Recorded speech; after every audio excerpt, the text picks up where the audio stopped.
भगवान विष्णु जिन्हें कोई नहीं हरा सकता, उनका सिर कैसे कट सकता है? ये कोई साधारण कहानी नहीं है।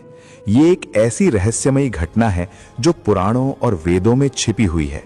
शतपथ ब्राह्मण और देवी भागवत पुराण से निकली हुई ये हयग्रीव अवतार की उत्पत्ति की कथा है, जहां भगवान विष्णु का सिर एक भयानक दुर्घटना में कट जाता है। लेकिन क्यों और किसने काटा? आइए धीरे धीरे खोलते हैं इस रहस्य को। ये कहानी आपको अंत तक बांधे रखेगी। नाम था हयग्रीव। ये असुर घोड़े के सिर वाला था। हया मतलब घोड़ा, ग्रीव मतलब गर्दन। उसने देवी दुर्गा की कठिन तपस्या की और वरदान मांगा, मैं केवल उसी से मारा जा सकूं जो मेरे जैसा घोड़े के सिर वाला हो। देवी ने वरदान दे दिया। अब हयग्रीव अजेय हो गया। उसने देवताओं पर आक्रमण कर दिया, वेदों को चुरा लिया और स्वर्ग में आतंक मचा दिया। ब्रह्मा जी असहाय हो गए क्योंकि वेदों के बिना सृष्टि रुक गई। देवता घबराए। वे भगवान विष्णु के पास पहुंचे। विष्णु जी ने कहा, मैं स्वयं इस असुर का वध करूंगा। वे युद्ध के लिए निकल पड़े। लंबा युद्ध चला, हजारों वर्षों तक। विष्णु जी थक गए, इतने थक गए कि वैकुंठ लौटकर विश्राम करने लगे।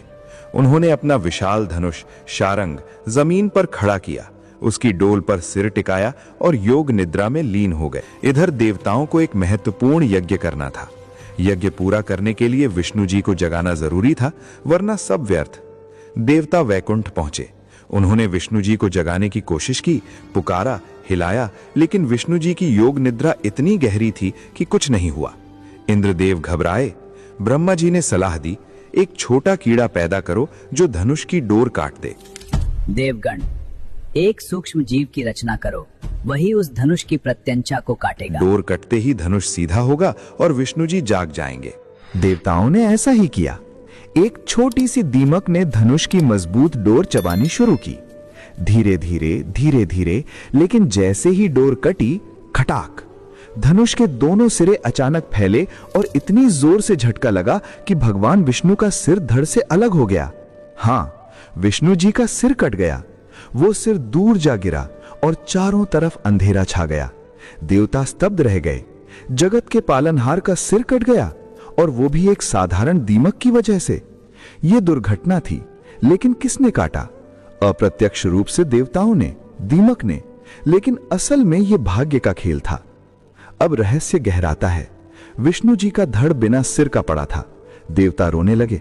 ब्रह्मा जी ने कहा, यह कोई साधारण घटना नहीं। हयग्रीव असुर का वरदान याद है? उसे केवल घोड़े का सिर वाला ही मार सकता है। देवी दुर्गा प्रकट हुई और बोली, विष्णु को घोड़े का सिर लगाओ, तब वे हयग्रीव अवतार बनेंगे और असुर का वध करेंगे। देवताओं ने एक सफेद घोड़े का सिर काटा, कुछ कथाओं में सूर्य के घोड़े का, और विष्णु जी के धड़ पर जोड़ा। जैसे ही सिर जुड़ा, विष्णु जी उठे। अब उनका रूप था हयग्रीव। मानव शरीर, घोड़े का सिर, सफेद, तेजस्वी, ज्ञान का प्रतीक। वे युद्ध भूमि पर पहुंचे। हयग्रीव असुर देखकर घबराया, क्योंकि अब सामने उस जैसा ही था। भयंकर युद्ध हुआ। अंत में हयग्रीव अवतार ने असुर हयग्रीव का वध कर दिया। वेद लौट आए, सृष्टि फिर चल पड़ी।